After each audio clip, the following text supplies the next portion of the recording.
പീതാംബരം കരവിരാജിതശംഖചക്രകൗമോദകീ സരസിജം കരുണാസമുദ്രം രാധാസഹായം അതിസുന്ദരമന്ദഹാസം വാതാലയേശമനിശം ഹൃദി ഭാവയാമി. പൊന്നു ഗുരുവായൂരപ്പാ ശരണം. ഒരു 3 പ്രാവശ്യം എല്ലാവരും കൂടി ഒന്ന് ഉറക്ക ഗുരുവായൂരപ്പനെ വിളിക്കാം. ശ്രീ ഗുരുവായൂരപ്പാ ശരണം. ശ്രീ ഗുരുവായൂരപ്പാ ശരണം. ശ്രീ ഗുരുവായൂരപ്പാ ശരണം. അജ്ഞാനതിമിരാന്ധസ്യ ജ്ഞാനാഞ്ജനശലാകയാ ചക്ഷുരുന്മീലിതം യേന തസ്മൈ ശ്രീഗുരവേ നമഃ. ധന്യസദ്ഗുരുനാഥാ ശരണം. ബ്രഹ്മാനന്ദം പരമസുഖദം കേവലം ജ്ഞാനമൂർത്തിം ദ്വന്ദ്വാതീതം ഗഗനസദൃശം തത്വമസ്യാദിലക്ഷ്യം ഏകം നിത്യം വിമലമചലം സർവധീ സാക്ഷിഭൂതം ഭാവാതീതം ത്രിഗുണരഹിതം സദ്ഗുരും തം നമാമി. പരമസദ്ഗുരോ പാഹി മാം.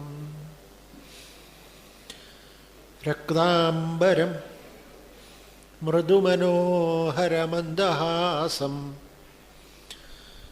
ഭക്തേഷു അനന്യശരണേഷു സദാ പ്രസന്നം ത്വാം സർവഭൂതജഗദേകഹിതാവതാരം ശ്രീ സായിനാഥമനിശം ഹൃദി ഭാവയാമി. ശ്രീ സായീശ്വരാ ശരണം. തൃക്കാൽ രണ്ടും പിണച്ച തിരുമുഖകമലം ദക്ഷിണേ ചാച്ചുവെച്ചും തൃക്കയ്യിൽ കാഞ്ചനോടക്കുഴലുമഥ പിടിച്ചൂതി മന്ദം ഹസിച്ചും തക്കത്തിൽ പീലി ചൂടി കരിമുകിൽ വടിവും പൊണ്ടു നിൽക്കും മുകുന്ദൻ നൽകാരുണ്യേന നിത്യം മമ ഹൃദി കളിയാടിയിടുവാൻ കൈതൊഴുന്നേൻ. പീലിക്കാർ കൂന്തൽ കെട്ടിയിട്ടഴകൊടു നിടിലെ ചാരുഗോരോചനം ചേർത്തേലസും പൊഞ്ചിലമ്പും തളവളകളുമണിഞ്ഞമ്മ തന്നംഗഭാഗേ ലീലാഗോപാലവേഷത്തൊടു മുരളിയുമായി കാലിമേയ്ക്കുന്ന കോലും ചാലേ കൈക്കൊണ്ട് മന്ദസ്മിതമുടുമരുവും പൈതലേ കൈതൊഴുന്നേൻ. ശ്രീകൃഷ്ണ ശരണം. അഭിവന്ദ്യ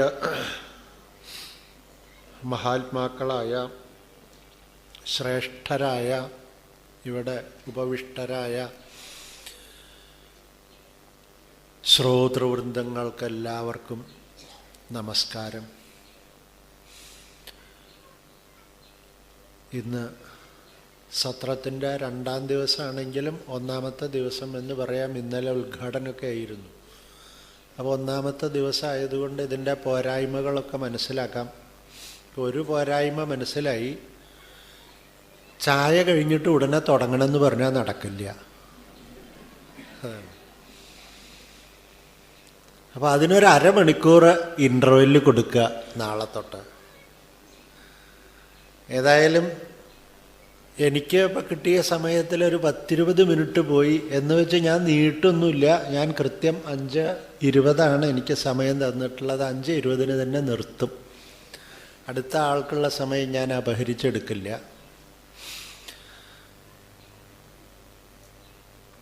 അതിനതിൻ്റെ സംഘാടകർ നാളെ തൊട്ട് വേണ്ട പദ്ധതികൾ തയ്യാറാക്കുമെന്ന് വിചാരിക്കുന്നു. ഇത്രയും സുസജ്ജമായും സുസംഘടിതമായും ഉത്തമമായും ശ്രേഷ്ഠമായും മാതൃകാഭൂതമായിട്ട് നടക്കുന്ന ഈ സത്രം ഈ 10ാമത്തെ വയസ്സിലേക്ക് കടക്കുമ്പോൾ പൂർവാധികം ഭംഗിയായിട്ട് തന്നെയാണ് തുടർന്നുകൊണ്ടിരിക്കുന്നത് എന്ന് ഞാൻ കണ്ട് അറിയുന്നു.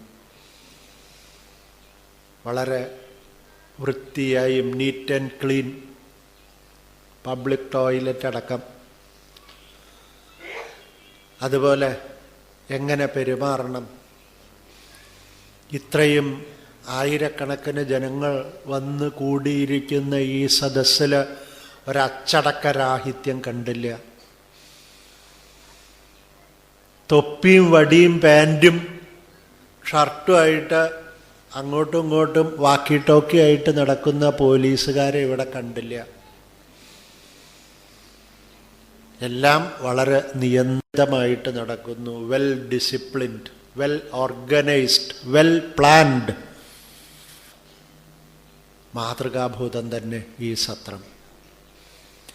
അങ്ങനെയൊക്കെ ആണെങ്കിലും എൻ്റെ കണ്ണിന് നോക്കുമ്പോൾ ഒരു കുറവ് കാണുന്നു ഇവിടെ. കാരണം ഈ സത്രത്തിൻ്റെ എല്ലാ നോട്ടീസിലും ഗുരുവായൂരപ്പനുണ്ട്. ഈ സത്രത്തിൻ്റെ ഒരു ഫ്ലക്സ് എവിടെയെങ്കിലും പ്രിൻ്റ് ചെയ്ത് വെച്ചിട്ടുണ്ടെങ്കിൽ അവിടെ എഴുത്തല്ല കാണുക, ഗുരുവായൂരപ്പനെയാണ് കാണുക. ഇങ്ങനെ ഭാഗവത തത്വ സമീക്ഷാ സത്രത്തിൻ്റെ എല്ലായിടത്തും ഗുരുവായൂരപ്പൻ നിറഞ്ഞു നിൽക്കുമ്പോൾ ഈ സത്ര വേദിയിൽ വരുമ്പോൾ ഗുരുവായൂരപ്പനെ തെരഞ്ഞു നോക്കണം എവിടെയുള്ളത്. അവിടെ എവിടെയെങ്കിലുമൊക്കെ ഉണ്ടാവുമായിരിക്കും, ഇല്ലാന്ന് ഞാൻ പറയുന്നില്ല. തെരഞ്ഞു നോക്കണം. അവിടെ ഒരു ഗുരുവായൂരപ്പൻ ഉണ്ടാവും, പക്ഷെ വിളക്കിൻ്റെ പിന്നിൽ ഒളിച്ചിരിക്കുക. ഗുരുവായൂരപ്പനെ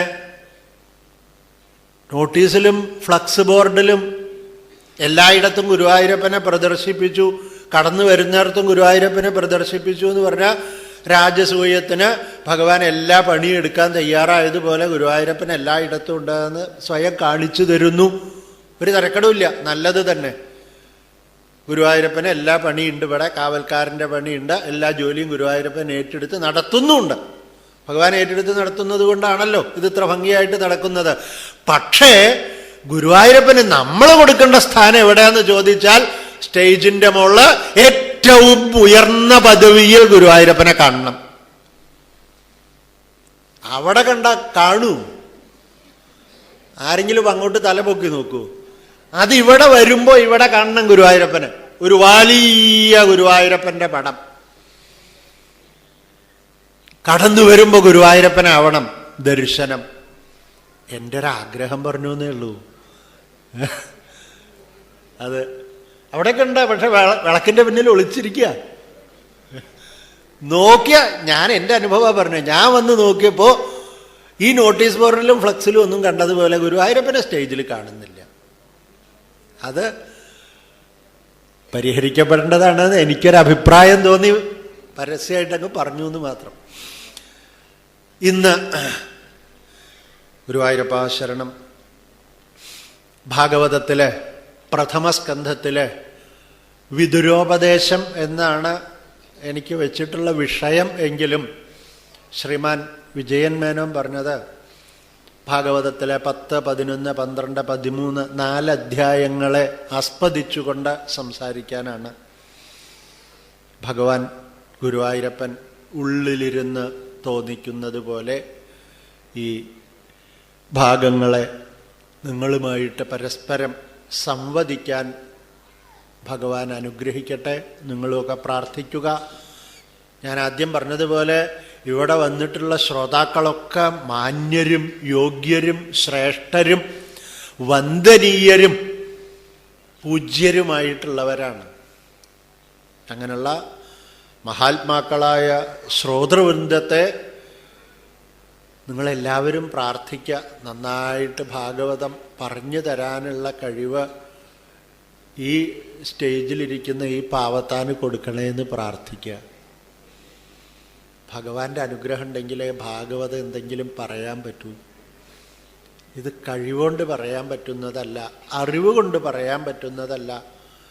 എപ്പോഴാണോ യഥാ യമനുഗൃഹാതി ഭഗവൻ ഭക്തിഭാവന, എപ്പോഴാണോ ഭഗവാൻ അനുഗ്രഹിക്കുന്നത് അപ്പോഴേ ഭാഗവതം അറിയാൻ കഴിയൂ, അപ്പോഴേ ഭാഗവതം പറയാനും കഴിയൂ. ഹത്വാസ്വരിക്തസ്പൃഥാതതായിനഃ യുധിഷ്ഠിരോ ധർമ്മഭൃതം വരിഷ്ഠഃ സഹാനുജയ്യ പ്രത്യവരുദ്ധ ഭോജന കഥം പ്രവൃത്ത കിമകാരഷീത്തതഃ. ഭീഷ്മരുടെ സദ്ഗതിയെ കണ്ടതായിട്ടുള്ള യുധിഷ്ഠിര മഹാരാജാവ് ഭഗവാന്റെ നിർദ്ദേശത്തോടു കൂടിയിട്ട് ഭീഷ്മർക്ക് വേണ്ട അവസാനത്തെ കർമ്മങ്ങളൊക്കെ വേണ്ടതുപോലെ അനുഷ്ഠിച്ചു. ഭഗവാന്റെ മുന്നിൽ വെച്ച് ജീവൻ ഉപേക്ഷിക്കാൻ കഴിഞ്ഞു. അതും ആ ഭഗവാനെ തന്നെ തൻ്റെ കണ്ണുകൊണ്ട് പാനം ചെയ്ത് ഭഗവാൻ ശ്രീകൃഷ്ണ പരമാത്മാവിനെ ഉള്ളിൽ കണ്ടുകൊണ്ട് തൻ്റെ ഉള്ളിലുള്ള രൂപത്തിലേക്ക് തൻ്റെ ജീവാത്മാവിനെ സമർപ്പിക്കുവാൻ കഴിഞ്ഞതായ ഭീഷ്മർക്ക് പിന്നെ ഒരു അനന്തര കൃത്യങ്ങളുടെ ആവശ്യകത ഉണ്ടോ എന്ന് ഒരു പക്ഷേ സംശയം തോന്നാം. ഈ അനന്തരകൃത്യം ചെയ്യുന്നത് മരിച്ച ആൾക്ക് വേണ്ടിയിട്ടല്ല എന്ന് മനസ്സിലാക്കുക.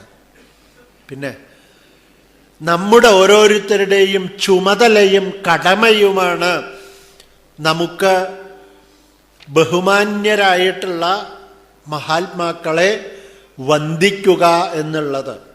അച്ഛനമ്മമാർ അവരുടെ ശ്രാദ്ധം എന്തിനാ ഊട്ടുന്നത്? നമ്മൾ ശ്രാദ്ധ ഊട്ടിയില്ല വെച്ചിട്ട് അവർക്ക് ഗതി കിട്ടാതിരിക്കുന്നില്ല. പക്ഷെ നമ്മുടെ കടമയാണ് നമുക്ക് ശരീരം തന്നതായിട്ടുള്ള അച്ഛനെയും അമ്മയെയും ഓർക്കുക എന്നുള്ളത്. എന്നും ഓർക്കണം. ഇതൊക്കെ മനസ്സിലാക്കേണ്ടതാണ്. ഇന്നത്തെ ലോകത്തിൽ പരിഷ്കാരം വർദ്ധിച്ച് ശ്രേഷ്ഠരാണ് എന്ന് തെറ്റിദ്ധരിച്ചു കൊണ്ടിരിക്കുന്ന പലരും അച്ഛനെയും അമ്മയും വയസ്സായിട്ടുണ്ടെങ്കിൽ കൊണ്ടുപോയിട്ട് വൃദ്ധസദനത്തിൽ ഏൽപ്പിക്കും. ഭർത്താവിന് പോയിരുന്ന് നോക്കാൻ സമയമില്ല, അവിടെ ഒരു സെർവൻറ്റിന് വെച്ചിട്ടുണ്ടായിരിക്കും. എനിക്ക് അങ്ങോരെ തന്നെ നോക്കാനിരുന്ന എനിക്ക് ഭാഗവതം കേൾക്കാൻ വരാൻ പറ്റുമെന്ന് ചോദിക്കുന്ന ഭാര്യ. ഭർത്താവ് രോഗിയാണെങ്കിൽ ഭാര്യ ഭർത്താവിനെ ശുശ്രൂഷിച്ചു കൊണ്ടിരിക്കണം. അതിന് ഒരു വേലക്കാരനോ വേലക്കാരിയോ വെച്ചിട്ട് ഭാഗവതത്തിൻ്റെ മുന്നിലേക്ക് വരല്ല വേണ്ടത്. ഓരോരുത്തർക്കും ഓരോ ധർമ്മമുണ്ട്, ഓരോ കർമ്മമുണ്ട്. സ്വധർമ്മമപി ചാവേക്ഷ്യ നവികമ്പിതുമരിഹസി. സ്വധർമ്മം ഉപേക്ഷിക്കരുത്. ഒരു പുത്രൻ പുത്രന്റെ ധർമ്മം അനുഷ്ഠിക്കണം. ഒരു ഭർത്താവ് ഭർത്താവിൻ്റെ ധർമ്മം അനുഷ്ഠിക്കണം. ഭാര്യ ഭാര്യയുടെ ധർമ്മം അനുഷ്ഠിക്കണം. അച്ഛനമ്മമാരവരുടെ ധർമ്മം അനുഷ്ഠിക്കണം. ഓരോരുത്തരും അവരവരുടെ കർമ്മങ്ങൾ അനുഷ്ഠിക്കണം. സ്വേ സ്വേ കർമ്മണ്യഭിരതഃ സംസിദ്ധിം ലഭതേ നരഃ. ഇന്നത്തെ ലോകത്തിൽ ഇത് ഏറെ കുറഞ്ഞുകൊണ്ടിരിക്കുന്നൊരു കാലമാണ്. അവരവരുടെ കർമ്മങ്ങൾ അനുഷ്ഠിക്കണം. യുധിഷ്ഠിര മഹാരാജാവ് മാതൃകയായിട്ടാണ് ഓരോ കഥാപാത്രങ്ങളെ ഇവിടെ കാണിക്കുന്നത്. ഭഗവാനാണ് അവരെ കൊണ്ട് അന്ത്യോപചാരങ്ങളൊക്കെ നടത്തിയത്. ഭഗവാൻ അന്ത്യോപചാരം ഭഗവാനെ കണ്ട് ഭഗവത്പദത്തെ പ്രാപിച്ച ഭീഷ്മർക്ക് അദ്ദേഹം അതും നൈഷ്ഠിക ബ്രഹ്മചാരിയായിട്ടിരുന്ന് സത്യത്തിന് വേണ്ടി അതികഠിനമായിട്ടുള്ള ത്യാഗം സഹിച്ച ഭീഷ്മർക്ക് ഇനി വല്ലതിൻ്റെ ആവശ്യമുണ്ടോ? ഭീഷ്മർക്ക് വേണ്ടിയിട്ടല്ല ചെയ്തത്, അത് അനന്തരാവകാശികൾ ചെയ്യേണ്ടതായിട്ടുള്ള കടമയാണ്. അപ്പം നമ്മളും അതുപോലെ നമ്മുടെ ജന്മം തന്ന മാതാപിതാക്കൾ, അതുപോലെ നമുക്ക് ശ്രാദ്ധ ഊട്ടേണ്ടവരുണ്ട്. എന്താ ശ്രാദ്ധ ഊട്ടുക എന്ന് പറഞ്ഞ് ഏതെങ്കിലും ഒരു അമ്പലത്തിൽ പോയിട്ട് അവിടെ പിതൃകർമ്മം ചെയ്തെങ്കിൽ പോന്നാലായില്ല. ശ്രദ്ധയാ പിതൃഭ്യോ ദത്തം യത് തത് ശ്രാദ്ധം. ശ്രദ്ധയോടുകൂടി പിതൃക്കൾക്കായിട്ട് ചെയ്യുന്നത് ശ്രാദ്ധം എല്ലാ ദിവസവും വേണ്ടതാ.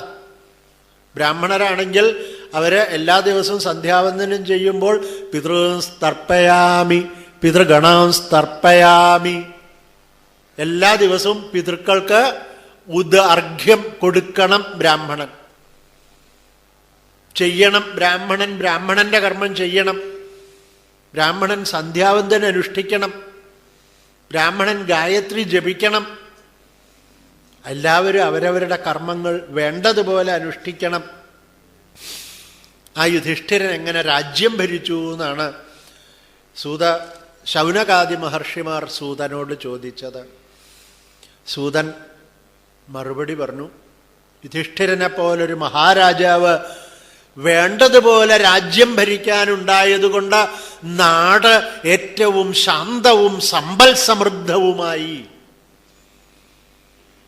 ഒരു ശ്രേഷ്ഠനും യോഗ്യനുമായിട്ടുള്ള ഒരു ഏകാധിപതി, ഒരു ഓട്ടോക്രാറ്റ് ഉണ്ടാവുന്നതാണ് ദുഷ്ടന്മാരായിട്ടുള്ള 100 കട്ടുമുടിക്കുന്ന, നാടിന് മുഴുവൻ ചോര കുടിക്കുന്ന ഒരു 10,000 മന്ത്രിമാരുണ്ടാവുന്നതിനേക്കാൾ നല്ലത് യുധിഷ്ഠിരനെ പോലെ ഒരു രാജാവ് ഉണ്ടാവുക. ഇന്നത്തെ നമ്മുടെ നാടിൻ്റെ സ്ഥിതി അതാണെന്ന് സ്വാമി നേരത്തെ രാവിലെ പറയുമ്പോൾ പറഞ്ഞില്ലേ, എത്രയോ 112 കോടിയോ മറ്റാണ് ഭാരതത്തിലെ ജനസംഖ്യ. അപ്പോൾ ഇപ്പോൾ ഇവിടുന്ന് കട്ടുകൊണ്ടുപോയി പുറത്തുള്ളത് ഓരോരുത്തർക്കും ഓരോ ലക്ഷം കോടി കിട്ടാണ്ടത്രേ. അപ്പോൾ പിന്നെ നമ്മുടെ നാട് എന്തിനാ ഈ ദാരിദ്ര്യം ദുഃഖമൊക്കെ അനുഭവിക്കുന്നത്? യുധിഷ്ഠിരനെ പോലെ ഒരു രാജാവാണ് ഉണ്ടാവേണ്ടത്. അതൊരു ഏകാധിപതി ആയാലും തിരക്കടൊന്നുമില്ല. പക്ഷെ ഒരു നല്ല ഏകാധിപതിയാണ് ഒരു 100 ദുഷ്ടന്മാരായിട്ടുള്ള ജനായത്ത ഭരണത്തേക്കാൾ ശ്രേഷ്ഠം എന്ന് യുധിഷ്ഠിരന്റെ ഭരണകാലം തെളിയിച്ചു. കാമം വവർഷ പർജന്യ സർവകാമ ദുഗാമഹി ശിക്ഷിച്ചു സ്മ വ്രജാൻഗാവ പയസോധസ്വതീർമുദാം. മനുഷ്യരുടെ ജോലിയാണ് ദേവന്മാരെ പൂജിക്കുക എന്നുള്ളത്. മനുഷ്യരുടെ പൂജ കൊണ്ട് സംപ്രീതരായിട്ടുള്ള ദേവന്മാർ ഇഷ്ടാൻ ഭോഗാൻ ഹിവോ ദേവാഹ ദാസ്യന്തേ യജ്ഞഭാവിതാഹ തൈർദത്താൻ അപ്രദായേഭ്യഃ യോ ഭുങ്ക്തേസ്തേനേവ സഹ. ഭഗവാൻ ശ്രീകൃഷ്ണൻ പറഞ്ഞു, മനുഷ്യന്റെ ജോലിയാണ്, മനുഷ്യന്റെ കടമയാണ് ദേവന്മാരെ പൂജിക്കുക എന്നുള്ളത്. ആദ്യത്തെ ദേവനാരാ? മാതൃദേവോ ഭവ. അമ്മയെ പൂജിക്കണം. മക്കളെ അമ്മ ഏതെങ്കിലും വൃദ്ധസദനത്തിൽ കൊണ്ടുപോയി ആക്കുക, അല്ലെങ്കിൽ പോവാ നമുക്ക് ഹോട്ടലിൽ പോയിട്ട് ഒരു ചായ കുടിക്കാമെന്നും പറഞ്ഞു ചായ കുടിക്കാൻ അവിടെ ഇരുത്തിയിട്ട് ബില്ലും കൊടുത്ത് കാറിൽ കയറി മക്കൾ പോവുക. അങ്ങനെയുള്ള കാലല്ലേ ഇന്ന്. അമ്മയെ ഉപേക്ഷിച്ചു പോകുന്ന മക്കള്, അമ്മയുടെ സ്വത്ത് മുഴുവൻ തട്ടിയെടുത്തിട്ട് അവരെ വലിച്ചെറിയുന്ന മക്കള്. പിന്നെ അമ്പലത്തിൽ കൊണ്ടുപോയി കൊടുത്തിട്ട് കാര്യമൊന്നുമില്ല. അവനവന്റെ ധർമ്മം ചെയ്യണം. യുധിഷ്ഠിര മഹാരാജാവിന്റെ കാലത്ത് ധർമ്മം വേണ്ടതുപോലെ നിലനിന്നു. ദുഷ്ടന്മാർക്ക് നല്ല ശിക്ഷ കൊടുത്തു. അതുകൊണ്ട് ദുഷ്ടന്മാരാരും തല പൊക്കിയില്ല. ആർക്കും ധൈര്യം ഉണ്ടായില്ല. ഒരു ദുഷ്ടനും ധൈര്യം ഉണ്ടായില്ല തല പൊക്കാൻ. കഠിനമായിട്ടുള്ള ശിക്ഷ കൊടുത്തു. ധർമ്മത്തെ വേണ്ടതുപോലെ സ്ഥാപിച്ചു. സ്വാർത്ഥം ഇല്ലാതെ ഭരിച്ചു. അതിൻ്റെ ഫലമായിട്ട് വേണ്ടതുപോലെ മഴ പെയ്തു. ഈ ലോകത്തെ സൃഷ്ടിച്ചത് ഞാനുമല്ല നിങ്ങളുമല്ല, ഈ നാട് ഭരിക്കുന്ന പൊളിറ്റിക്കൽ പാർട്ടീസും അല്ല, ഇവരാരുമല്ല ലോകം സൃഷ്ടിച്ചത്. ലോകം സൃഷ്ടിച്ചത് ഈശ്വരനാണ്. ഈശ്വരന്റെ നിയന്ത്രണത്തിലാണ് ലോകം നടന്നുകൊണ്ടിരിക്കുന്നത്. വിശ്വനാഥനായിട്ടുള്ള ഭഗവാന് ഈ വിശ്വത്തെ എങ്ങനെ ഭരിക്കണം എന്നറിയാം. വിശ്വംഭരനാണ് ഭഗവാൻ. നമ്മുടെയൊക്കെ കാലം വളരെ വളരെ ചെറുതാ, വളരെ ചെറിയ കാലം. ഈ ചെറിയ കാലത്തിൻ്റെ ഇടയ്ക്ക് ഏറെ സമ്പാദിക്കാൻ പരിശ്രമിക്കുന്നു. തലപ്പത്തുള്ളവരങ്ങനെ ആവുമ്പോൾ ചോട്ടിലുള്ളവരും അങ്ങനെ തന്നെ ആവും. അവിടെ അവർ ലക്ഷം കോടി വെക്കുമ്പോൾ ഇവിടെ ഇവരെങ്ങനെ ഭൂമി കുഴിച്ചിട്ട് ഇവിടെ മുഴുവൻ എടുക്കുക എന്ന് സാധാരണക്കാരനും നോക്കുന്നു. സ്വാർത്ഥികളായിത്തീരുന്നു. യുധിഷ്ഠിരന്റെ കാലത്ത് നദ്യ സമുദ്ര ഗിരയസ്സ വനസ്പതി വീരുധ ഫലന്ത്യോഷധയ സർവാഹ കാമമന്വർത്തു തസ്യ വൈ. വേണ്ടതൊക്കെ കൊടുത്തിരുന്നു. ഇന്ന് വേണ്ടതുണ്ടോ? ഇല്ല. നദിയിൽ ശുദ്ധജലുണ്ടോ? ഇല്ല. കാട്ടിൽ നല്ല മരമുണ്ടോ? ഇല്ല. ഓഷധികളുണ്ടോ? ഇല്ല. മുഴുവൻ മനുഷ്യനൊക്കെ ചൂഷണം ചെയ്യുക. ഇന്നത്തെ ഭാഷ തന്നെ അതാ, എക്സ്പ്ലോയിറ്റേഷൻ. ഒക്കെ ചൂഷണം ചെയ്യുക. ഭൂമിയെ ചൂഷണം ചെയ്യുക, വൃക്ഷങ്ങളെ ചൂഷണം ചെയ്യുക. ചൂഷണം ചെയ്യാനുള്ളതല്ല ഇത്. ഭൂമി നമുക്ക് മാതാവാണ്, ഭൂമാതാവാണ്. അമ്മയെ മക്കൾ ചൂഷണം ചെയ്യണ്ട, അമ്മയെ സ്നേഹിച്ചാ മതി. അമ്മയുടെ രക്തം തന്നെ പാലാക്കിയിട്ട് സ്നേഹത്തോടുകൂടി സ്വന്തം കുഞ്ഞിന് കൊടുക്കും. ഭൂമിയെ ദേവതയായിട്ട് കണ്ട് പൂജിക്കുക. എന്തൊരാർത്തിയാ ഇന്നത്തെ ലോകത്തിൽ. സ്വാർത്ഥികളായിട്ടുള്ള ജനങ്ങൾക്ക് എത്ര കിട്ടിയാലും പോരാ. എന്തിനാ ഇങ്ങനെ സമ്പാദിക്കുന്നത്? ഒരു കൂട്ടര് സമ്പാദിച്ച് ലക്ഷങ്ങളും കോടികളും സമ്പാദിച്ച് അതിൻ്റെ മുകളിൽ പറക്കുന്ന സമയത്ത് വേറൊരു കൂട്ടര് അന്തിയുറങ്ങാൻ ഇടയില്ലാതെ കടത്തിണ്ടയിൽ കിടന്നുറങ്ങുമ്പോൾ വേറൊരുത്തൻ വന്ന് ചുറ്റിയെ കൊണ്ട്, ഒരാഴ്ച മുമ്പ് പത്രത്തിൽ വായിച്ചത്, ആ കുന്നംകുളത്ത് ഒരുത്തൻ 2 ആളുടെ തലയ്ക്കടിച്ച് ചുറ്റിയെ കൊണ്ട് അടിച്ചു കൊന്നു. വീടില്ലാത്തത് കൊണ്ടല്ലേ അവൻ അവിടെ കിടക്കുന്നത്. ഭക്ഷണത്തിന് ഗതിയില്ലാത്ത അവസ്ഥ. ഈ അവസ്ഥയൊന്നും യുധിഷ്ഠിരന്റെ ഭരണകാലത്തുണ്ടായിരുന്നില്ല. വേണ്ടതുപോലെ അദ്ദേഹം രാജ്യം ഭരിച്ചു. കുറച്ച് ദിവസം ഭഗവാൻ ശ്രീകൃഷ്ണൻ അവരുടെ കൂടെ താമസിച്ചു. ഭഗവാനെ കണ്ടിട്ട് ആർക്കും മതിയായില്ല. സത്സംഗാൻ മുക്തദുസ്സംഗോ ഹാതും നോത്സഹതേ ബുധ കീർത്യമാനം യശോയസ്യ സഹൃദാകർണ്യരോചനം. എങ്ങനെ ഭഗവാനെ കണ്ടാൽ മതിയായി എന്ന് തോന്നില്ല. ഭഗവാന്റെ സ്വന്തം സഹോദരിയാണ് സുഭദ്ര. സുഭദ്രയുടെ മകൻ 16 വയസ്സ് പ്രായത്തിലാണ് യുദ്ധത്തിന് പോയിട്ട് പത്മവ്യൂഹത്തിൽപ്പെട്ട് മരിച്ചു അഭിമന്യു. ആ സഹോദരിയെ സമാധാനിപ്പിക്കുവാനും പാണ്ഡവന്മാരെ സമാധാനിപ്പിക്കുവാനും ഭഗവാൻ കുറച്ചു ദിവസം അവരുടെ കൂടെ താമസിച്ചു. കൃഷ്ണനെ കണ്ടും കൊണ്ടും തൊട്ടും കേട്ടും അനുഭവിച്ചും ആസ്വദിച്ചും രസിച്ചും കഴിഞ്ഞിരുന്ന ആ ഭഗവാനെ, പാണ്ഡവന്മാർക്ക് ഭഗവാനെ വിട്ടുപിരിയുന്നത് അതീവ ദുസ്സഹമായിരുന്നു. എങ്കിലും ഭഗവാനെ പോകാൻ അനുവദിക്കാതിരിക്കാൻ വയ്യല്ലോ. അതുകൊണ്ട് ഭഗവാന് അനുവാദം കൊടുത്തു. പോകുന്ന സമയത്ത് ശതാദപത്രം ജഗ്രാഹ മുക്താദാമ വിഭൂഷിതം രത്നദണ്ഡം ഗുഡാകേശ പ്രിയതമസ്യ. ഒരു വെളുത്ത കൊട, വെൺകൊറ്റക്കൊട ഭഗവാന് പിന്നിലായിട്ട് പാണ്ഡവന്മാര് ഒരാൾ കൊട പിടിച്ചു, 2 പേര് ചാമരം വീശി, ആലവട്ടം പിടിച്ചു. ഭഗവാനെ യാത്രയാക്കാണ്. യുധിഷ്ഠിരൻ കൂടെ പോകുന്നു. ചതുരംഗ സൈന്യത്തെ കൂടെ പറഞ്ഞയക്കുന്നു. ഭഗവാന് വഴിയിൽ വല്ല അപകടവും വരുമോ എന്ന് വിചാരിച്ചിട്ട്. മഹാപ്രഭുവായ ഭഗവാൻ ശ്രീകൃഷ്ണന് എന്ത് അപകടം വരാനാ? പക്ഷെ സ്നേഹത്തിൻ്റെ ആധിക്യത്തിൽ യുധിഷ്ഠിര മഹാരാജാവ് കൊടുത്തതായിട്ടുള്ള ആ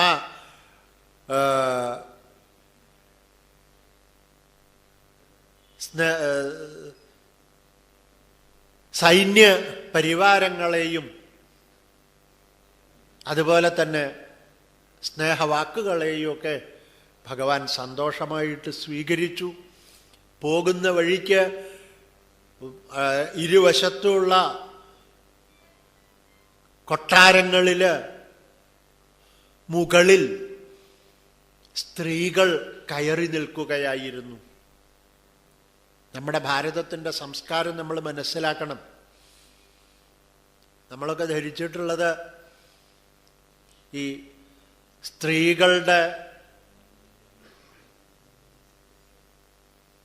കുലീനത, മഹത്വം,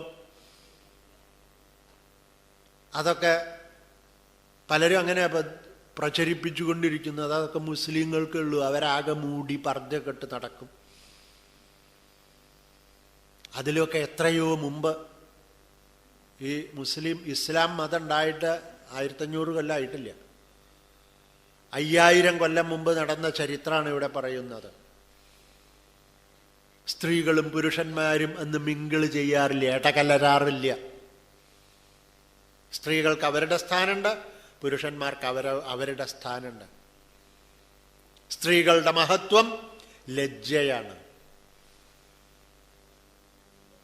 അർദ്ധനഗ്നകളായിട്ട് ഇല്ലെങ്കിൽ പൂർണ്ണനഗ്നകളായിട്ടോ കരുതാത്ത ഭാഗങ്ങളൊക്കെ കാണിച്ചു കുലുക്കി നടക്കുന്ന പെണ്ണുങ്ങൾക്ക് വേണമെങ്കിൽ വലിയ ഗ്ലാമർ കിട്ടുമായിരിക്കാം, പക്ഷെ അവർക്ക് ബഹുമാനം കിട്ടില്ല. നേരെ മറിച്ച് സംസ്കൃത ചിത്തകളായി സ്ത്രീകളുടെ സ്വഭാവത്തിന് ശ്രേഷ്ഠതയുള്ളവരായിട്ടുള്ള സ്ത്രീകളെ ലോകം ബഹുമാനിക്കും. അങ്ങനെയുള്ളവരായിരുന്നു ഭാരതത്തിലുള്ളവർ. ഭഗവാൻ പോകുന്ന സമയത്ത് ഭഗവാന്റെ യാത്രാവേളയിൽ പുരുഷന്മാർ ഭഗവാന്റെ കൂടെ ചേർന്നു. സ്ത്രീകളിലൊക്കെ അതാത് കെട്ടിടങ്ങളുടെ മുകളിൽ കയറി നിന്ന് ഭഗവാനെ കണ്ടിട്ട് അവർക്ക് മതിയായില്ല. അവർ ഭഗവാന്റെ ഗുണഗണങ്ങളെ ഉറക്കെ പാടി. അവരിൽ പലരും വിദ്യാഭ്യാസമില്ലാത്തവരായിരുന്നു, അറിവും കഴിവൊന്നും ഇല്ലാത്തവരായിരുന്നു. പക്ഷെ അവർ പറഞ്ഞതായിട്ടുള്ള വാക്കുകളൊക്കെ വേദത്തിലെ മന്ത്രങ്ങൾക്ക് സമാനമായിരുന്നു. കാരണം അവർ പരിശുദ്ധ ചിത്തകളായിരുന്നു. ചില സ്ത്രീകൾ ജീവിതത്തിൻ്റെ കുത്തൊഴുക്കിൽപ്പെട്ടിട്ട് ചിലപ്പോ വാരമുഖ്യാശ്ച ശതശഃ എന്ന് പറയുന്നുണ്ട്. യാനൈ തദ്ദർശനോത്സുകാഹ ലസൽ കുണ്ടല നിർഭാത കപോല വദനശ്രിയ.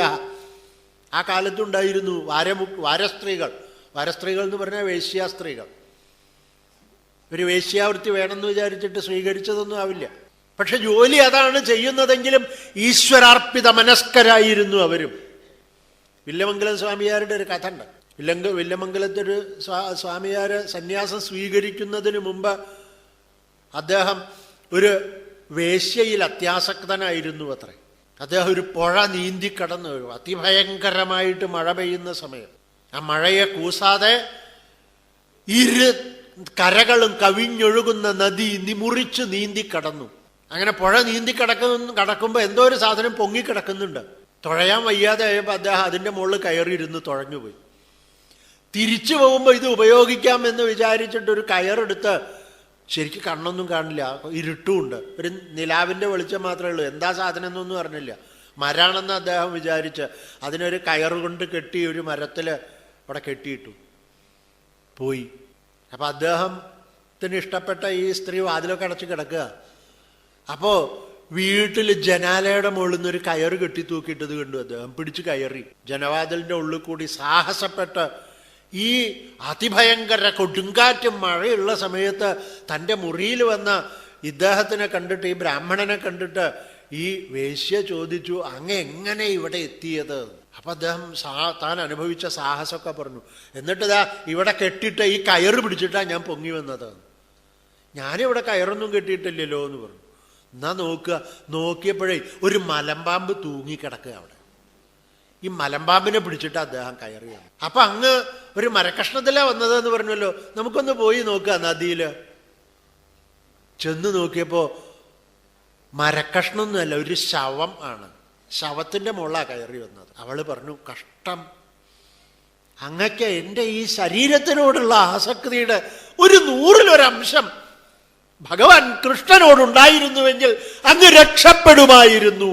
ബ്രാഹ്മണനായിട്ട് ജനിച്ച് കഷ്ടം ഈ ശരീരത്തിലാണല്ലോ അങ്ങക്ക് ഇത്രയും നിന്ദ്യമായിട്ടുള്ള ആവേശമുള്ളത്. ഒരു 100-1 ഭഗവാൻ കൃഷ്ണൻ അങ്ങ് സ്നേഹിക്കാൻ പഠിച്ചിരുന്നുവെങ്കിൽ അങ്ങ് ആരായിരുന്നു എന്ന് ചോദിച്ചപ്പോ ആ ചോദ്യം അദ്ദേഹത്തിന്റെ ഹൃദയത്തിൽ ഒരു മിന്നൽ പിണര് പോലെ, ഒരു ഇടിവാള് പോലെയാണ് ഏറ്റത്.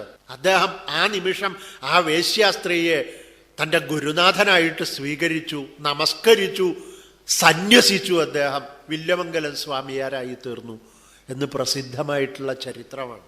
അങ്ങനെയുള്ള ഈശ്വര ഭക്തകളായിട്ടുള്ള വേശ്യാസ്ത്രീകളും കൂടി ഉണ്ടായിട്ടുള്ള നാടാണ് നമ്മുടെ നാട്.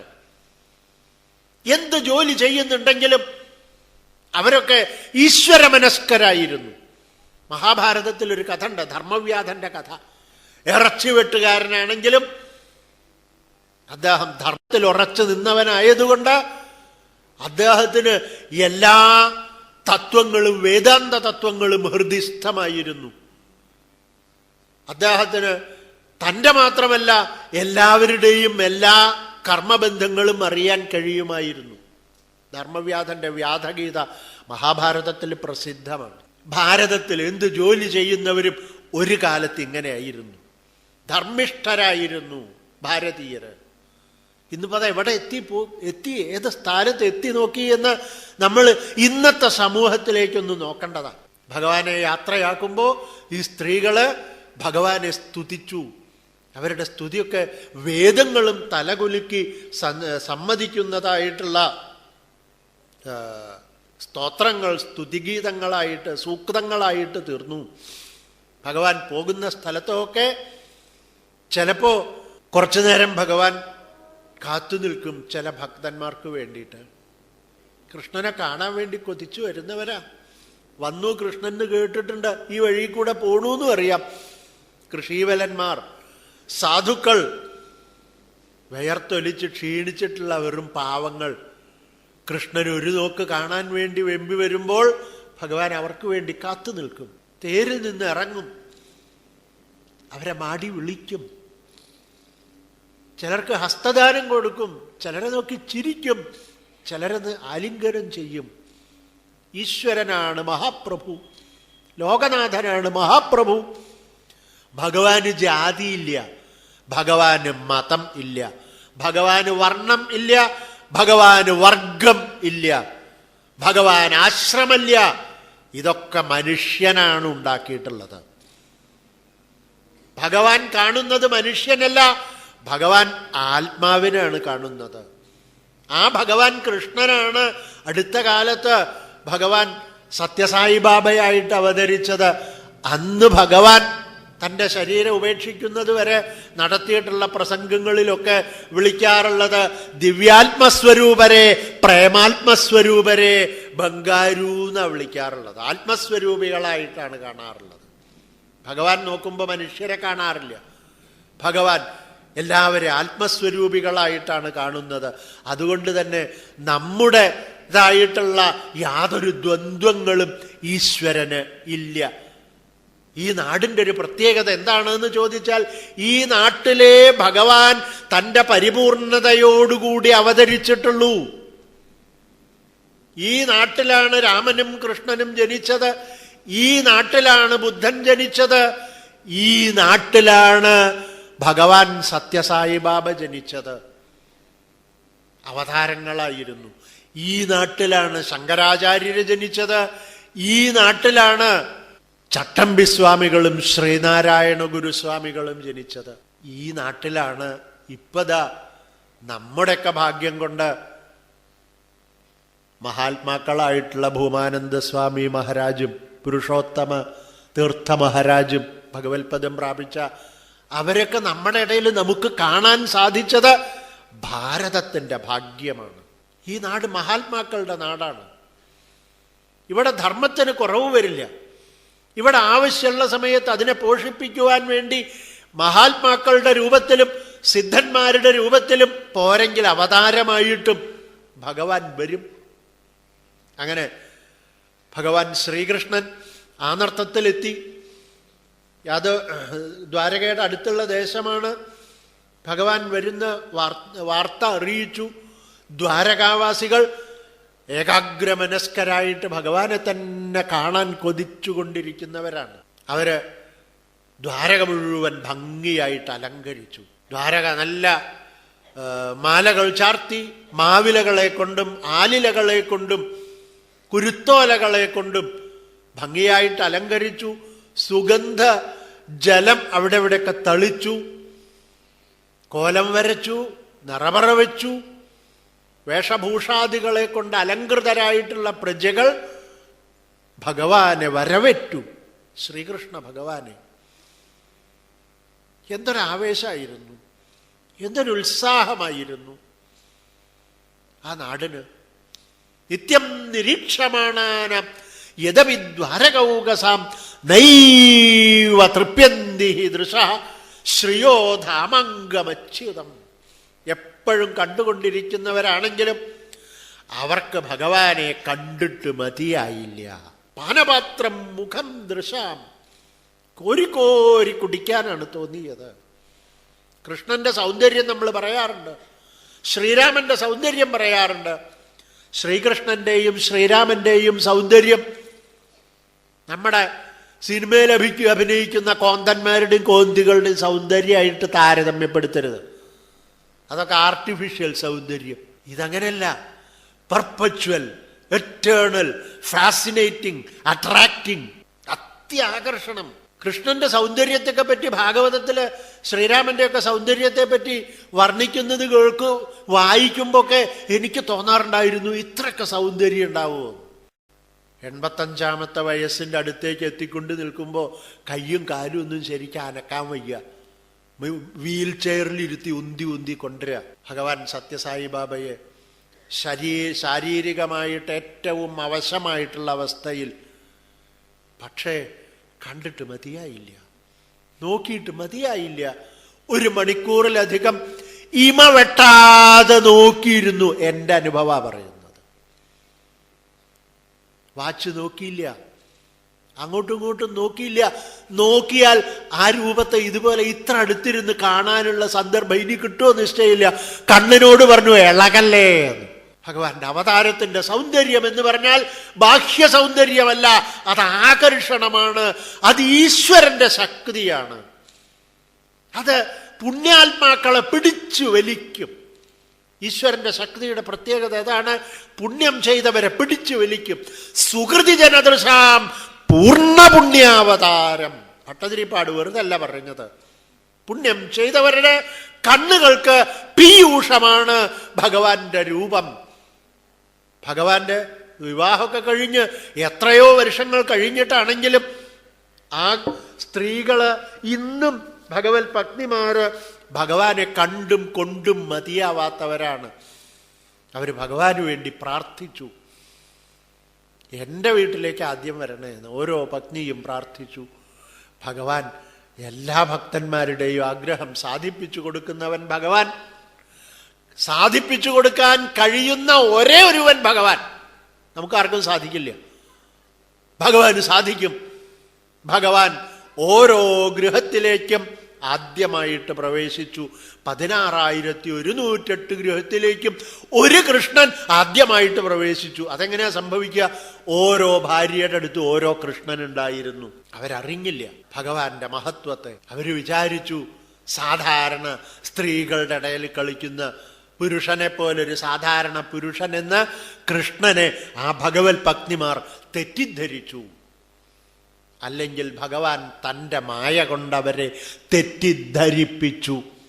അങ്ങനെ തെറ്റിദ്ധരിപ്പിച്ചിട്ടില്ലെങ്കിൽ അവരുടെ ജീവിതത്തിൽ എന്താ ഒരു ആസ്വാദ്യത ഉള്ളത്? ഭഗവാൻ മായ കൊണ്ടവരെയൊക്കെ ഭ്രമിപ്പിച്ചു. പുണ്യം ചെയ്തവരാ അവരൊക്കെ. എത്രയോ എത്രയോ കാലത്തെ കൊടിയ തപസ്സിന്റെ ഫലമായിട്ടാണ് അവർക്കൊക്കെ ഭഗവാന്റെ പത്നിയുടെ പദം ലഭിച്ചത്. അല്ലാതെ കിട്ടുന്നു വിചാരിക്കുന്നുണ്ടോ? ഭഗവാൻ എല്ലാ ഗൃഹങ്ങളിലേക്കും ഒരേ സമയത്ത് പ്രവേശിച്ചു. തമയം മന്യതേ ലോക ഹ്യസംഗമപി സംഗിനം ആത്മൗപമ്യേന മനുജം വ്യാപൃണ്വാനയ്യതോ ബുധ തമ്മേ നിരേബലാ മൂഢാ സ്ത്രൈണം ചാനുവ്രതം രഹ അപ്രമാണവിദോ ഭർത്തു ഈശ്വരം മതയോ യഥാ. ഭഗവാന്റെ മഹത്വം അവരറിഞ്ഞില്ല. 12-ാമത്തെ അധ്യായത്തിൽ പരീക്ഷത്തിന്റെ ജന്മം ആണ് വർണ്ണിക്കുന്നത്. അപീപല ധർമ്മരാജ പിതൃവദ്രഞ്ജയൻ പ്രജാ നിസ്പൃഹ സർവകാമേഭ്യ കൃഷ്ണപാദാബ്ജ സേവയ. യാതൊരാഗ്രഹമില്ല, നിസ്പൃഹ, ഒരാഗ്രഹമില്ല. എന്തിന് ഭരണം നടത്തുന്നു എന്ന് ചോദിച്ചാൽ ലോകത്തിന് വേണ്ടി ഭരിക്കുന്നു. ജനങ്ങൾക്ക് വേണ്ടി, ജനങ്ങളാൽ തെരഞ്ഞെടുക്കപ്പെടുന്ന മനുഷ്യന്റെ രൂപത്തിലുള്ള രാക്ഷസന്മാര് ഭരിക്കുന്നതാണ് ജനായത്ത ഭരണമെങ്കിൽ, ജനങ്ങൾക്ക് വേണ്ടി ആഗ്രഹമില്ലാതെ ജനങ്ങളെ സ്വന്തം പേരക്കുട്ടികളെ പോലെ ഭരിച്ചിരുന്നവർ നമ്മുടെ പൂർവീകരായിട്ടുള്ള രാജാക്കന്മാർ. അങ്ങനെ വേണ്ടതുപോലെ ഭരിച്ചു. അദ്ദേഹത്തിന് വംശം കുരോർവംശിരഃ ദവാഗ്നിനിരുഹൃതം സംരോഹയിത്വാ ഭവഭാവനോ ഹരി. ഭഗവാന്റെ ചുമതലയാണ് ഈ വംശത്തെ നിലനിർത്തുക എന്നുള്ളത്. അശ്വത്ഥാംനോപസൃഷ്ടേന ബ്രഹ്മശീർഷ്ണു ഒരു തേജസ. അശ്വത്ഥാമാവ് ബ്രഹ്മാസ്ത്രത്തെ അഭിമന്ത്രണം ചെയ്ത് അയച്ചു. പാണ്ഡവന്മാരുടെ നേർക്ക് ഭഗവാൻ തൻ്റെ സുദർശനേന സ്വാസ്ത്രേണ സ്വാനാം രക്ഷാം യഥാദ്വിഭു. തൻ്റെ സുദർശനാസ്ത്രം കൊണ്ട്, സുദർശനം എന്ന് പറഞ്ഞാൽ സുദർശന ചക്രമാവാം, അല്ലെങ്കിൽ സുദർശനം, നല്ല നോട്ടം. ഭഗവാന്റെ നോട്ടത്തിൻ്റെ സംരക്ഷണയിൽ ഭഗവാനൊന്ന് നോക്കിയപ്പോൾ അത് ഈ അശ്വത്ഥാമാവിൻ്റെ അസ്ത്രമൊക്കെ എവിടെ പോയി അറിഞ്ഞില്ല. പക്ഷേ തൻ്റെ ഭാഗവതം കേൾക്കാൻ ഭാഗ്യം കിട്ടാൻ പോകുന്ന ഈ ബാലന് അത് പോരാന്ന് ഭഗവാൻ തീരുമാനിച്ചു.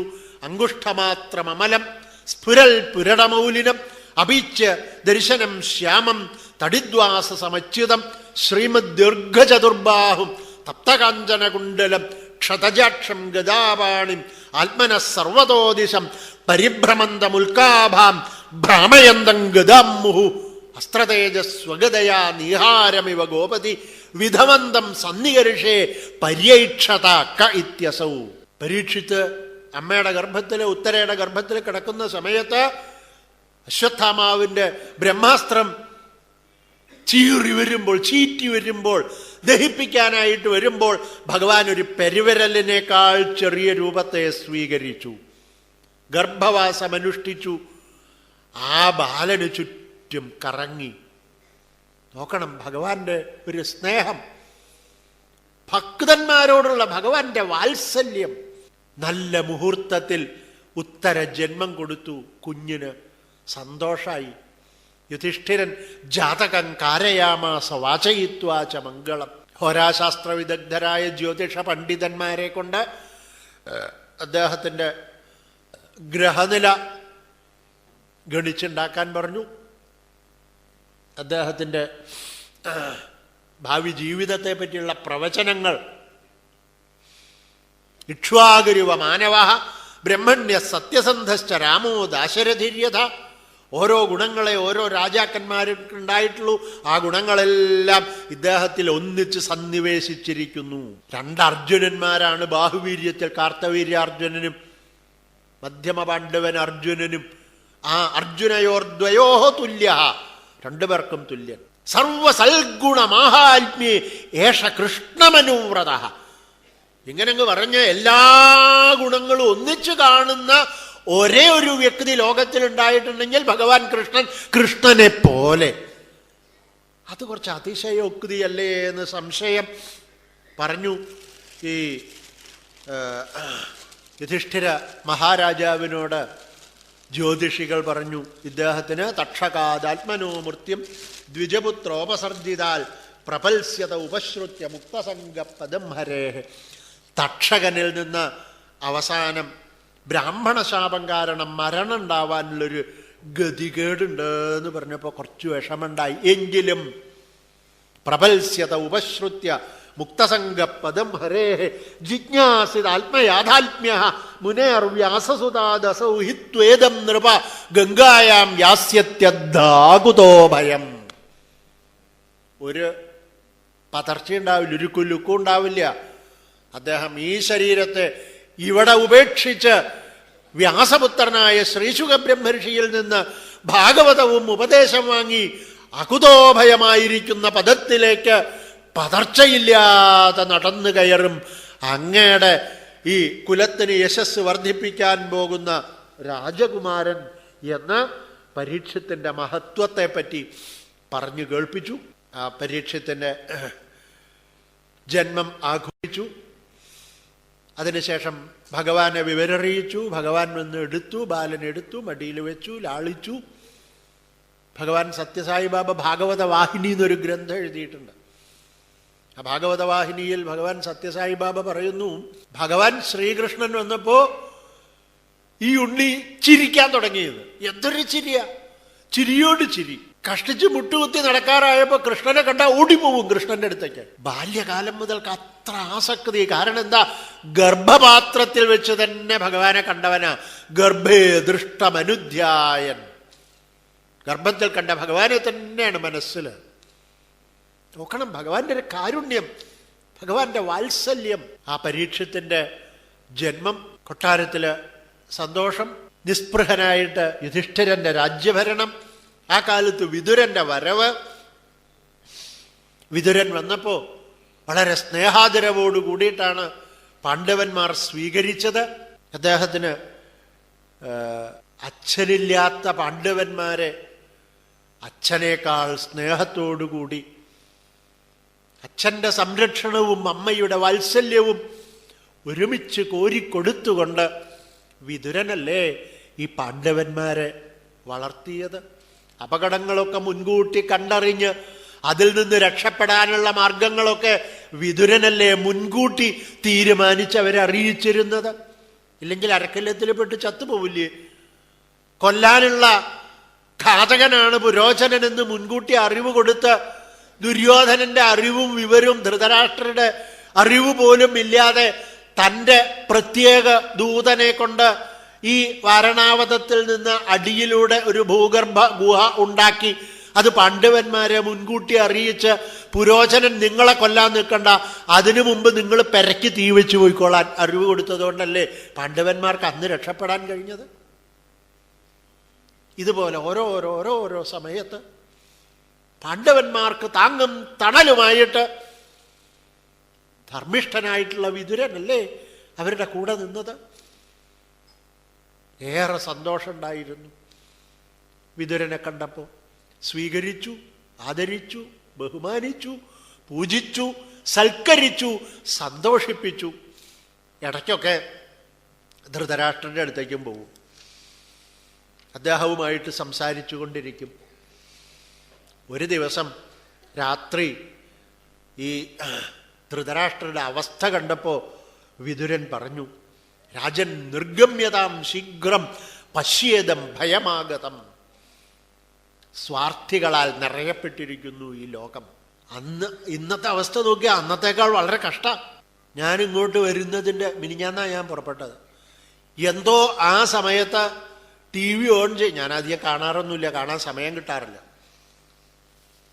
അപ്പോൾ ടി വിയിൽ മൃഗസംരക്ഷണ വകുപ്പിൻ്റെ പരസ്യം എന്താന്നല്ലേ, ക്രിസ്തുമസ് കാരണം കൊല്ലാൻ വേണ്ടി ധാരാളം കോഴികൾ തയ്യാറാക്കിയിട്ടുണ്ട്. എന്നിട്ട് അതിൻ്റെയൊക്കെ പടം, ഇതൊക്കെ മൃഗസംരക്ഷണ വകുപ്പ് മാംസാഹാരപ്രിയർക്ക് വേണ്ടി ഒരുക്കി വെച്ചതാണ് അത്ര. ഇതിനാണ് മനുഷ്യനെ ദൈവം സൃഷ്ടിച്ചത് അല്ലേ? ഇവര് മൃഗസംരക്ഷണ വകുപ്പോ അതോ രാക്ഷസ വകുപ്പോ? മനുഷ്യന് തിന്നാൻ പഴമുണ്ട്, മനുഷ്യന് തിന്നാൻ ധാന്യമുണ്ട്.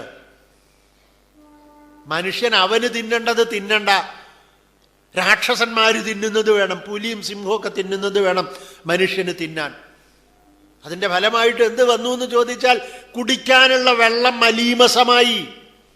ഒരു 50 കൊല്ലം മുമ്പ്, 50 വേണ്ട, ഒരു 30 കൊല്ലം മുമ്പ് വെള്ളത്തിന് പണം കൊടുത്ത് വാങ്ങണം എന്ന് പറഞ്ഞാൽ ചിരിക്കും. ഇന്ന് എവിടെയും കുപ്പിവെള്ളം സുലഭം അല്ലേ? കുറച്ചു കാലം കൂടി കഴിഞ്ഞാൽ കുപ്പിയിലുള്ള വെള്ളം കുടിക്കാനാവൂന്നാവും. കാരണം എന്താണെന്ന് ചോദിച്ചാൽ അങ്ങനെ നശിപ്പിക്കുകയാണ് മനുഷ്യൻ. വെള്ളത്തെ നശിപ്പിച്ചു, ഭൂമിയെ നശിപ്പിച്ചു, അന്തരീക്ഷത്തെ നശിപ്പിച്ചു.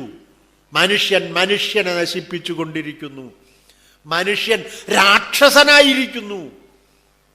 ഏറ്റവും അധികം സാക്ഷരരുണ്ടെന്ന് അഭിമാനിക്കുന്ന മലയാളക്കരയിൽ, ദൈവത്തിൻ്റെ നാട് എന്ന് പറയുന്ന മലയാളക്കര രാക്ഷസന്മാരുടെ നാടായിരിക്കുന്നു. ക്രിസ്തുമസിന് കോഴികൾക്ക് രക്ഷയില്ല, ക്രിസ്തുമസിന് ആടിന് രക്ഷയില്ല, ബക്രീദിന് ആടിനും കോഴിക്കും പശുവിനും രക്ഷയില്ല.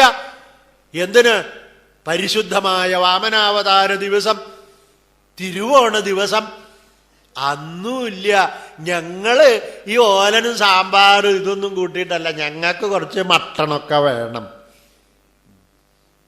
പണ്ടൊക്കെ ആണെങ്കിൽ മുസ്ലിങ്ങളായിരുന്നു തിന്നുന്നവര്, അല്ലെങ്കിൽ ക്രിസ്ത്യാനികള് പോർക്കിറച്ചിയും മൂരിയിറച്ചിയും തിന്നുന്നവരെന്ന് പറയാറുണ്ട്. ഇപ്പൊ ഇത് മാറിയിരിക്കുന്നു. കൊല്ലുന്നവരവരാണെങ്കിൽ തിന്നുന്നവരധികവും ഹിന്ദുക്കളായിരിക്കുന്നു. ഹിന്ദുക്കളെന്ന് ഇവരെ പറയാൻ വയ്യ, ജന്തുക്കളെക്കാൾ കഷ്ടം. ഇവിടെ ഉള്ളവര് ഏതെങ്കിലും വീട്ടില് കോഴിമുട്ടയോ മാംസമോ കഴിക്കുന്നുണ്ടെങ്കിൽ നിങ്ങൾ ഇന്നത്തോടുകൂടി നിർത്തണം. നിർത്തിയിട്ടില്ലെങ്കിൽ നിങ്ങൾ അമ്പലത്തിൽ വന്നിട്ട് കാര്യമില്ല. നിർത്തിയിട്ടില്ലെങ്കിൽ നിങ്ങളുടെ വീട്ടിൽ ഭാഗവതം വായിച്ചിട്ടും കാര്യമില്ല. നിങ്ങൾ രാക്ഷസരോ മനുഷ്യരോ എന്ന് തീരുമാനിക്കൂ. നല്ലത് ചെയ്തിട്ട് കാര്യമില്ല, ചീത്തത് ഒഴിവാക്കണം. അല്ലാതെ നല്ലത് ചെയ്തിട്ട് യാതൊരു കാര്യമില്ല. ദേവനാവാൻ കിട്ടിയതായിട്ടുള്ള ശരീരമാണ് മനുഷ്യന്റെ ശരീരം. അതുകൊണ്ട് നരകത്തിൽ പോവാൻ, രാക്ഷസനാവാൻ നോക്കരുത്. മനുഷ്യനായിട്ട് ജീവിക്കണം. മാംസം തിന്നാനല്ല മനുഷ്യനെ സൃഷ്ടിച്ചിട്ടുള്ളത്, ചോര കുടിക്കാനല്ല മനുഷ്യനെ സൃഷ്ടിച്ചിട്ടുള്ളത്.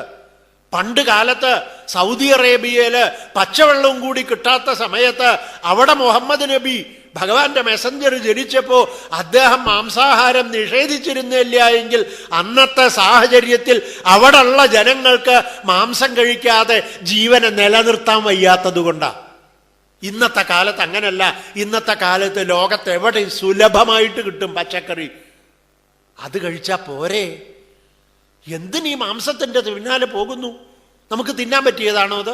നമുക്ക് ദഹിപ്പിക്കാൻ പറ്റുമോ അത്? ഒന്ന് ആലോചിച്ചു നോക്കൂ. അറപ്പും വെറുപ്പൂല്ലേ? വാങ്ങുന്നവൻ പോലും എങ്ങനെയാ വാങ്ങുക? മൂക്ക് പൊത്തിയിട്ടാ വാങ്ങുക, പൊതിഞ്ഞിട്ടേ എടുക്കുള്ളൂ, എന്നിട്ടോ വേറൊന്നും തൊടാതെ വെക്കുള്ളൂ. അത് തന്നെ തിന്നാൻ പറ്റുമോ? അതിന് മസാലയും ചേർത്ത്, അതിനെ വറുത്ത് പൊരിച്ച് ഭാവവും രൂപവും ഒക്കെ മാറ്റിയിട്ട് വേണം അവനെ കടിച്ചിട്ടും മുറിച്ചിട്ടും ഒക്കെ തിന്നാൻ. തിന്നു കഴിഞ്ഞാലോ ഇത് തിന്നുന്നവർക്കാണ് ഏറ്റവും അധികം രോഗങ്ങൾ. ഇത് തിന്നുന്നവരാണ് ഏറ്റവും അധികം ദുഃഖങ്ങൾ അനുഭവിക്കുന്നത്. ഇന്ന് തിന്നുന്നവൻ കൊന്നാൽ പാപം, തിന്നാൽ തീരും. ഇന്ന് തിന്നുന്നവൻ കൊന്നിട്ടാണ് തിന്നുന്നതെങ്കിൽ ഇതേ അനുഭവം ചത്തുപോയാൽ അവൻ അനുഭവിക്കേണ്ടി വരും. അടുത്ത ജന്മത്തിൽ ഇന്ന് പശുവിനെ വെട്ടി തിന്നവൻ അടുത്ത ജന്മത്തിൽ ഈ പശു അനുഭവിച്ച വേദന അനുഭവിക്കേണ്ടി വരും. കർമ്മത്തിന്റെ ഫലമാണത്. മാറണം. 10ാമത്തെ കൊല്ലമാണ് ഇവിടെ ഭാഗവതം നടക്കുന്നത്. ഭാഗവതം പ്രാക്ടീസിൽ വരണം. ഭാഗവതം നമ്മുടെ ജീവിതത്തിൽ വരണം. നമ്മൾ മാറണം. നമ്മൾ മാറാൻ വേണ്ടിയിട്ടാണ് ഭാഗവതം. നമ്മുടെ ജീവിതം മാറണം, നമ്മുടെ സ്വഭാവം മാറണം. നമുക്ക് ഇവിടെ ചേർന്ന കുറച്ചു പേർക്ക് സമൂഹത്തെ സ്വാധീനിക്കാൻ കഴിയണം. നമ്മുടെ നല്ല ചിന്തകൾ, നമ്മുടെ നല്ല വികാരങ്ങൾ, നമ്മുടെ നല്ല വിചാരങ്ങൾ, നമ്മുടെ നല്ല പ്രാർത്ഥനകൾ അത് ഈശ്വരനിൽ എത്തിയിട്ടുണ്ടെങ്കിൽ ഈശ്വരൻ ഈ ലോകത്തെ ശുദ്ധീകരിക്കും. നമ്മൾ അതിന് ആത്മാർത്ഥമായിട്ട് ശ്രമിക്കണം. അതുകൊണ്ട് ദേവനാവാൻ ശ്രമിക്കുക, അസുരനാവാതിരിക്കുക. ഭഗവാൻ പറയുന്നു, ഇങ്ങനെയുള്ളവർക്ക് ഞാൻ എവിടെ ഗതി കൊടുക്കുക എന്നറിയോ? ക്ഷിപാമി അജസ്രം അശുഭാൻ ആസുരീഷ്വേവ യോനിഷു ആസുരീം യോനി മാപന്നാഹ മൂഢാഹ ജന്മനി ജന്മനി മാം അപ്രാപ്യൈവ കൗന്ദേയ തതോയാന്തി അധമാം ഗതിം. ഇങ്ങനെയുള്ള ദുഷ്ടന്മാർ, പൊയ്മുഖത്തോടുകൂടിയവർ മേടയിലിരുന്നൊന്ന് പ്രസംഗിക്കും, നേരെ വിപരീതം ആചരണത്തിലും. ഇവരെ ഞാൻ അതിഭയങ്കരമായിട്ടുള്ള നരകയാതനകൾക്ക് ഉടമകളാക്കുമെന്ന് ഭഗവാൻ ഗീതയിൽ പറയുന്നു. വിതുര മഹാശയൻ ലോകത്തിൻ്റെ അവസ്ഥ ഇനി ഇവിടെ ഇരിക്കാൻ കൊള്ളില്ല. അങ്ങയുടെ ആരോഗ്യമുള്ള കാലത്ത് ഈ പാണ്ഡവന്മാരെ നശിപ്പിക്കാനാണ് പരിശ്രമിച്ചത്. ഇന്ന് അവരുടെ ആ എച്ചിലും തിന്നുകൊണ്ട് ഗൃഹപാല ഇവാഹരൻ പട്ടിയെ പോലല്ലേ കഴിഞ്ഞുകൂടുന്നത്? ഉപേക്ഷിക്കൂ ഈ ജീവിതം, വരൂ എൻ്റെ കൂടെ, കൈപിടിക്കാൻ ഞാനുണ്ട് പറഞ്ഞ് കൂട്ടിക്കൊണ്ടുപോകുന്നു വിതുര മഹാശയൻ. പിറ്റേ ദിവസം വന്നപ്പോൾ യുധിഷ്ഠിര മഹാരാജാവ് വന്നപ്പോൾ കണ്ടില്ല. പിതൃവ്യക്വഗതാവിത, ഞങ്ങളുടെ പിതൃവ്യൻ ആ ചെറിയച്ഛൻ വിതുരൻ എവിടെ പോയി? കണ്ണു കാണാത്ത ധൃതരാഷ്ട്രൻ എവിടെ പോയി?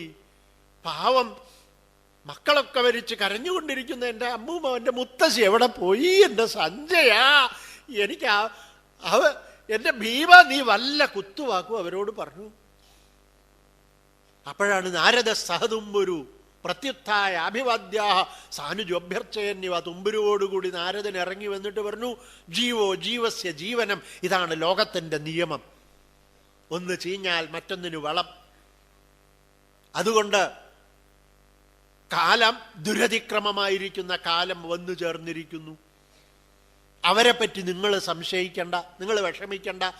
ആർക്കും വേറൊരാളെ സംരക്ഷിക്കാൻ കഴിയില്ല. ഓരോരുത്തരും അവരവരുടെ കർമ്മബന്ധത്തിനനുസരിച്ചാണ് ജനിക്കുന്നതും വളരുന്നതും മരിക്കുന്നതും. അവരവരുടെ കർമ്മബന്ധത്തിനനുസരിച്ചാണ്. അതുകൊണ്ട് അങ്ങയുടെ ഉത്ഗതിയെപ്പറ്റി പരിശ്രമിക്കുക. സവാ അദ്യതനാദ്രാജൻ പരത പഞ്ചമേഹനി കളേബരം ഹാസ്യതി സ്വം തച്ച ഭസ്മീഭവിഷ്യതി. യോഗാരൂഢനായി തീർന്ന വിതുര മഹാശയന്റെ ഉപദേശം കൊണ്ട് ഇന്നു മുതൽക്ക് 5ാമത്തെ ദിവസം തൻ്റെ ബ്രഹ്മരന്ധ്രം ഭേദിച്ച് ജീവാത്മാവിനെ പരമാത്മാവിൽ ചേർത്ത് ധൃതരാഷ്ട്രൻ കൈവല്യ പദവിയിൽ എത്തിച്ചേരും. ഭർത്താവിൻ്റെ അത്ഭുതമായിട്ടുള്ള ഗതിയെ മനസ്സിലാക്കിയതായിട്ടുള്ള ഗാന്ധാരിയും ഭർത്താവിനോടുകൂടി ശരീരം ഉപേക്ഷിച്ച് അവര് ഊർധ്വഗതിയെ പ്രാപിക്കും. ഭഗവാൻ ശ്രീകൃഷ്ണൻ തൻ്റെ അവശേഷം പ്രതീക്ഷത്തെ താൻ ചെയ്യേണ്ടതായിട്ടുള്ള കൃത്യങ്ങളൊക്കെ സമർപ്പിച്ച് ഭഗവാനും തൻ്റെ അനന്തരകൃത്യത്തെ പറ്റി പര്യാലോചിച്ചു കൊണ്ടിരിക്കുകയാണ്. അതുകൊണ്ട് അങ്ങയുടെ കാര്യം നോക്കൂ എന്ന് വിതുര മഹാശയൻ ഉത്ബോധിപ്പിച്ചു. അത് കേട്ട് യുധിഷ്ഠിര മഹാരാജാവ് ചിന്താകുലനായിട്ടിരിക്കുന്നു. അവിടേക്കാണ് അർജുനൻ്റെ വരവ്, വില്ലും വലിച്ചുകൊണ്ടുള്ള അർജുനൻ്റെ വരവ്. അടുത്ത ഭാഗങ്ങൾ അടുത്ത പ്രഭാഷകനിൽ നിന്ന് കേൾക്കാം. വാക്കുകൾ ഭഗവത്പാദത്തിൽ സമർപ്പിക്കുന്നു. സർവേശ്വരൻ സന്തോഷിക്കട്ടെ, സജ്ജനങ്ങൾ അനുഗ്രഹിക്കണമേ എന്ന് പ്രാർത്ഥിക്കുന്നു. ഭഗവാനോടൊരു പ്രാർത്ഥനയുള്ളൂ. ഇപ്പോൾ ഈ ശരീരത്തിന് എക്സ്റ്റെൻഡഡ് ലൈഫാ, കഴിഞ്ഞതാ, പിന്നെ ഡേറ്റ് ഓഫ് ഡെത്ത് കഴിഞ്ഞതാ, എക്സ്പയറി ഡേറ്റ് കഴിഞ്ഞതാ ഈ ശരീരം. പിന്നെ ഭഗവാൻ ഒരു വാണിംഗ് തന്നു, ഒരു ഇൻറ്റിമേഷൻ കിട്ടിയത് കൊണ്ട് ആസ്പത്രി കൊണ്ടുപോയി കീറി മുറിച്ച് കുറച്ചു കാലം കൂടി ജീവിക്കാൻ ഭഗവാൻ ഒരു അനുഗ്രഹം തന്നു. എത്ര കാലമുള്ളതെന്ന് അറിയില്ല. ഭഗവാനോടൊരു പ്രാർത്ഥനയുള്ളൂ, മഹാപ്രഭു എത്ര കാലം ജീവിച്ചാലും ഉള്ള ജീവിതം അവിടുത്തേക്ക് വേണ്ടിയുള്ളതാവണം, അവിടുത്തെ അപദാനങ്ങൾ പറയാനുള്ളതാവണം, വാക്കുകളെ കൊണ്ട് അവിടുത്തെ സ്തുതിക്കണം. മനുഷ്യസ്തുതി, വൃഥാസ്തുതിക്ക് ഈ നാവ് ഉപയോഗപ്പെടരുത്.